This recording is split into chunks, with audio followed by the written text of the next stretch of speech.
1 ja start. Kerget jalga teile kõigile, ilusat jõulu- ja jooksuaega ja aitäh veel kord kõigile osavõtjatele, et on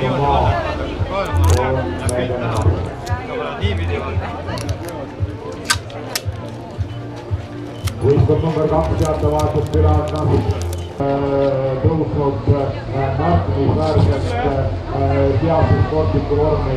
Võistkond number 2, võistkond number 10.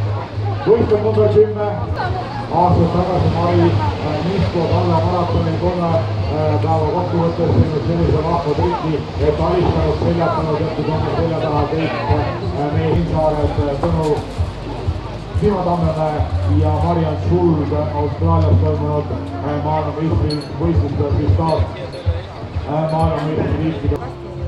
Kui võistkond number 2.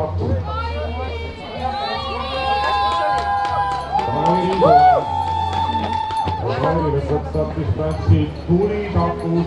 Kailil oli viimastel meetritel sõna otseses mõttes tulitakus.